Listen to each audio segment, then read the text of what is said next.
Good morning, everyone. I don't know how good this particular morning is because this is being a Sunday. I think we are trading on your personal time.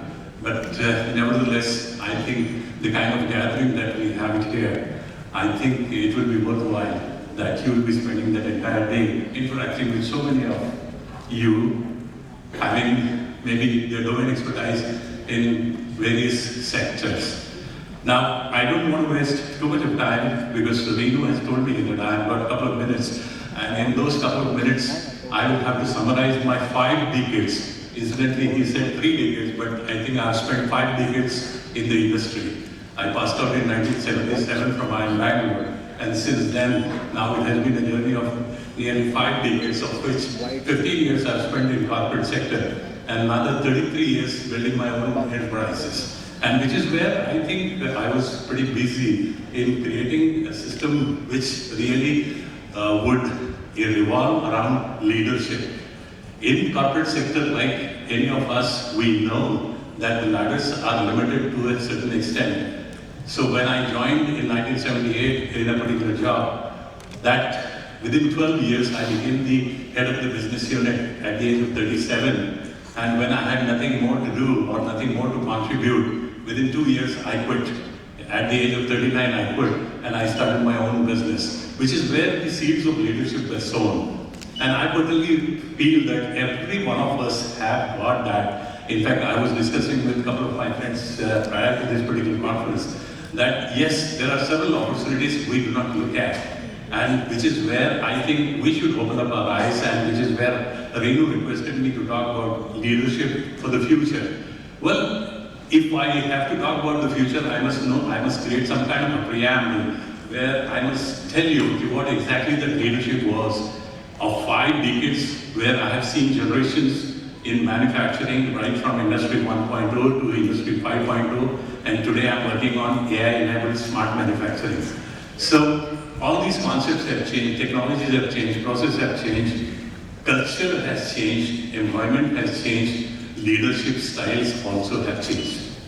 Now, when we talk about this leadership style, I come from an era where leadership revolved around performance.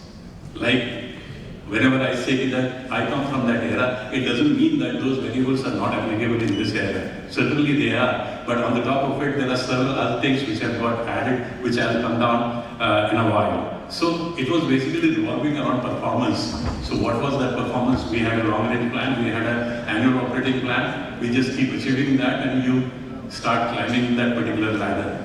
But then performance was the name of the game by which you could be recognized as a part of a leadership exercise. There was an acceptance criterion. You were required to be a team player. Not too much complicated. How you gel with your team, because ultimately when you are working in an organization, leadership really demands that kind of a team effort. So acceptance was of prime importance. Loyalty, which not many people really value today, but then loyalty was very, very important. I did only one job. After my post-graduation, I did only one job, thereafter one business, and that business I laterally expanded. So that loyalty played a lot of role in my growth. That is where, as I said, within 12 years span from the junior-most level, I reached to the topmost level, where I found that when you are at the top of the mountain, the next step is only to descend, which I never wanted to. So I disrupted my life then, and then created another one where I started a learning curve once again. So acceptance was one, loyalty was another one, and respect.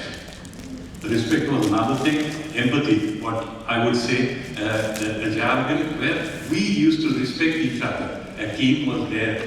When I started working as an operations chief, initially we were producing maybe 7 engines. On a month in Diwali, we produced 13 engines. So that was possible. And which is where that respect to the entire team comes into being. And leadership is nothing but all this. We will say that what are these? These are very, very common sense things. But then those are the common sense things based on which that leadership styles were getting evolved in those era. And certainly, I really enjoyed that era as well as I'm enjoying the today's era as well. Now, when we talk about leaderships in today's context, what are we discussing? We are discussing too many complexities. We are talking about technology change, we are talking about climate change, we are talking about economic uncertainty, we are talking about sustainability, we are talking about global interconnectedness. Things have changed quite a lot. And when we talk about performance today, everyone relates that performance to sustainability. ESG has become a buzzword. Investors do not want to invest in companies which are not ESG compliant. So environment becomes very important because the climate change is taking a front stage as far as the global economies are concerned. And when we have so many complexities, naturally leadership styles cannot be very, very simple the way we had it then. So today when we are talking about the leadership, we have to make provisions for helping our workforce or our people make sense of this particular complexity. A leader who understands these complexities and try to find a way through these complexities and teach his team members will become a leader. Trust is something which is very, very important. Trust was always important. When we are exchanging trust, we are talking about empowering our team. That I believe in you, that you can deliver.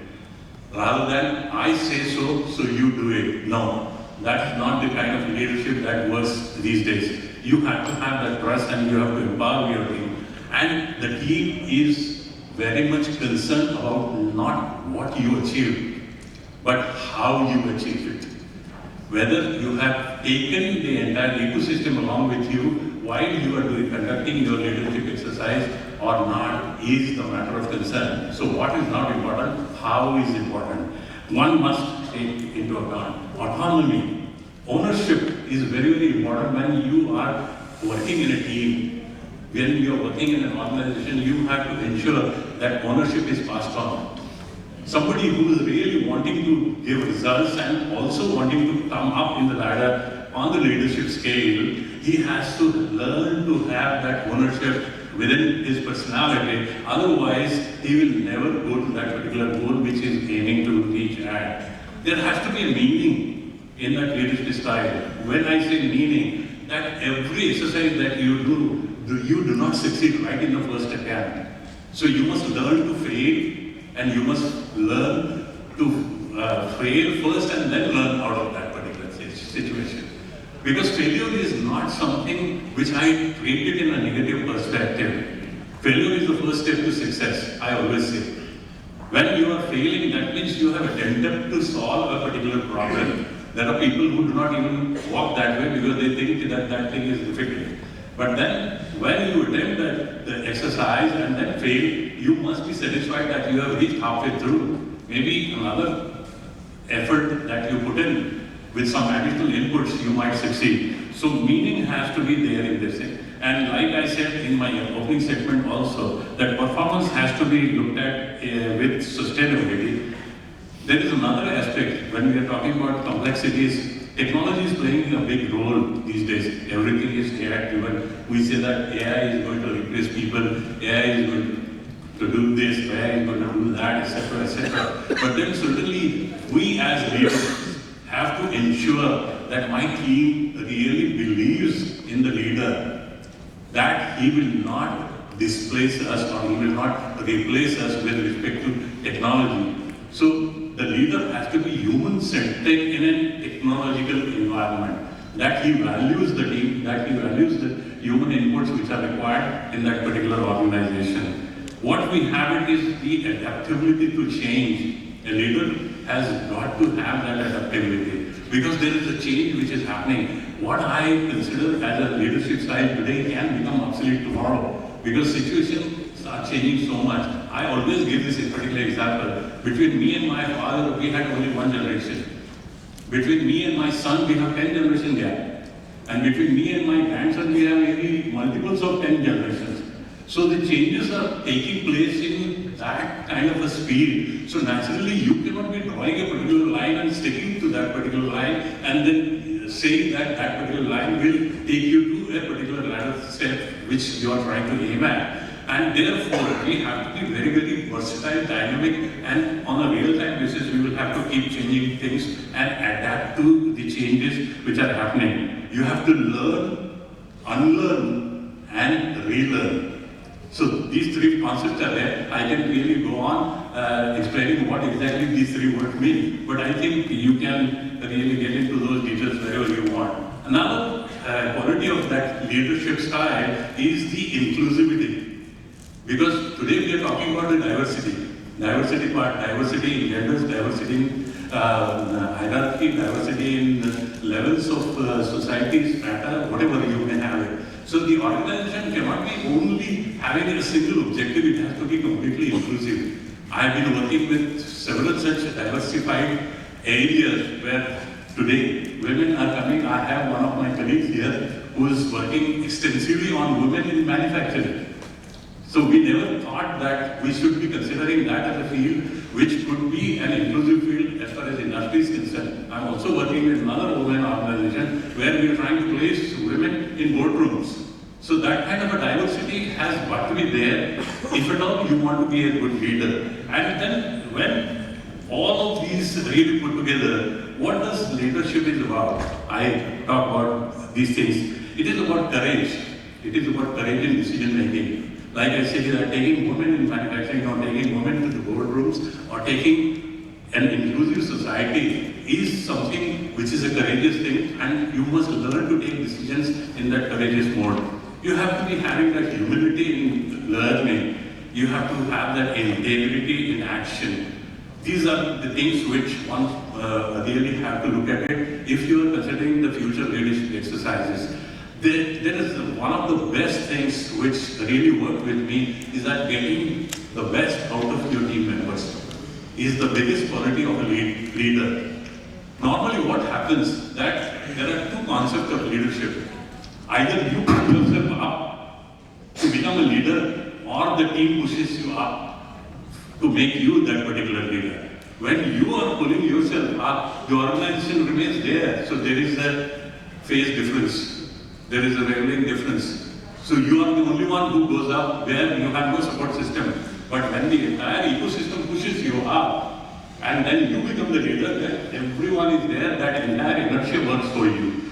So this kind of understanding has got to be there when we are talking about the leadership, and you have to get the best out of the team. The moment you start doing that, the team sees the best in you and they push you up. Then you become this thing. So the future belongs to those who can lead with clarity and confusion, because there is a lot of confusion, let me tell you. People don't know. If you stand outside, there's so many people running from left to right, right to left. If you stop somebody and ask him why are you running, he won't be able to say anything. So there is a whole lot of confusion in this particular society. So when you are having that kind of a clarity in confusion, you are about to be hitting that leadership. Then you have to have compassion in competition. This world is totally competitive. Unless and until you really embrace that competition and then try to learn how to survive, you cannot be a leader. So compassion in competition and conviction in change. I must believe that there is going to be a change, and I must have that kind of a conviction, and I must create a commitment to meet that particular change or adapt to that particular change, and then things will be easy. Let me tell you, it is not going to be very easy. It is very easy said than done. But then the kind of situations we are going through, the geopolitical system, whatever is happening around the world, if you do business with one country, there are 4 countries who do not like it. So decision making is becoming very, very important. And therefore, future leadership is not going to be that a piece of cake the way it used to be. I thought that the way I climbed up, I didn't have to make so much of effort. The way today's Gen Z is going to make that kind of effort. Of course, you guys are much better off than what we were in terms of information, in terms of intellect or whatever you have it. But then, nevertheless, the ecosystem is going to be very vibrant. And in that vibrant ecosystem, if you have to come out as a leader, you will have to possess so many things. Thank you very much. I hope I was able to convey my 2 cents to you.